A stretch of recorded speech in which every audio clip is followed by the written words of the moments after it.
Tout est bien qui finit bien ici à Edmond Hotel à Brazzaville, où on a assisté à un atelier séminaire sur la promotion de la femme et surtout pour des échanges de partage et de connaissances entre ces femmes qui ont travaillé durant 3 jours. Et nous allons donc suivre le résumé de ces différentes activités à travers ces interventions, notamment les travaux qui ont été faits en atelier. Suivant.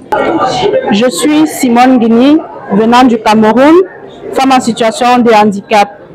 En ce jour, j'ai participé à un séminaire de la COCAFEM et j'ai été très instruite, j'ai été très édifiée par rapport à ce séminaire qui concerne le fait de booster la femme dans toutes les activités qui leur concernent, défendre leurs droits. J'ai appris tellement dans le leadership de la femme. Et je suis très contente et j'aimerais et je souhaiterais encore qu'il y ait plus de formations pareilles, qu'on accentue encore sur les problèmes des femmes dans l'Afrique centrale et l'Afrique de l'Ouest, pourquoi pas dans toute l'Afrique en général. Je suis très fière et je crois que ce que j'ai appris ici pendant ces 3 jours, je vais aller l'appliquer dans l'association dont je représente, qui est l'association des femmes, filles, mères célibataires en situation de handicap dans mon pays, le Cameroun. Bonjour, je suis Madame Poiti Tibina Joël Aniel, présidente de l'association Agir Ensemble pour les enfants vivant avec handicap, présidente de Femmes et Éducation sans frontières du Congo. Je suis très ravie pour ces assises. Donc je dis merci à l'association COCAFEM pour ces assises qui nous a beaucoup édifiés dans le genre. Et en ce moment-là, nous, femmes vivant avec handicap, nous avons aussi appris de nos droits, comment se défendre et comment prendre des ailes vis-à-vis de notre situation.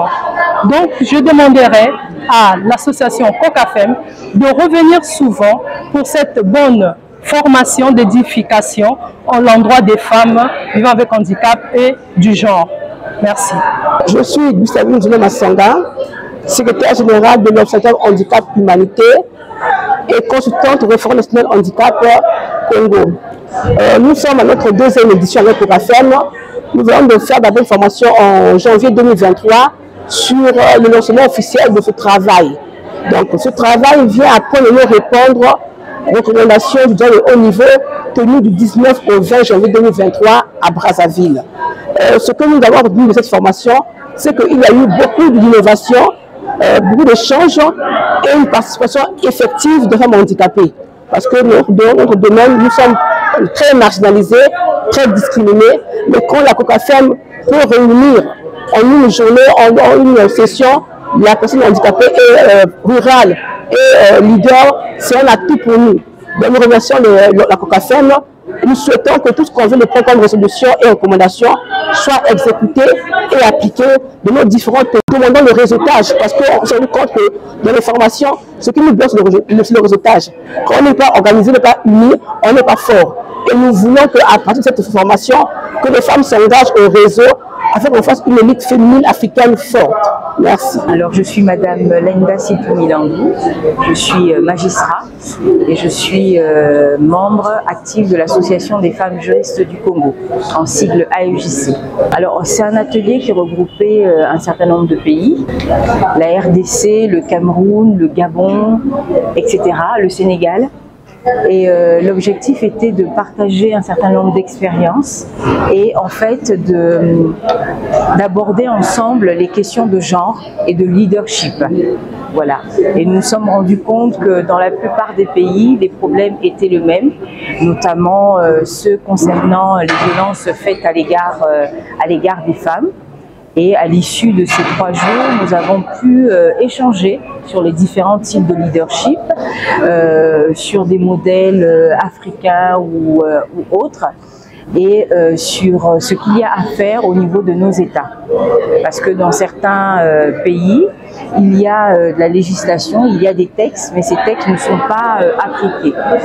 Alors, ce que le Congo a pu apporter, c'est déjà l'avancée que nous avons eue, parce que depuis le mois de mai 2022, nous avons une loi sexo-spécifique sur les violences faites aux femmes, et donc ça a donné, inspiré certains pays qui n'ont pas encore de loi pour pouvoir justement légiférer en la matière.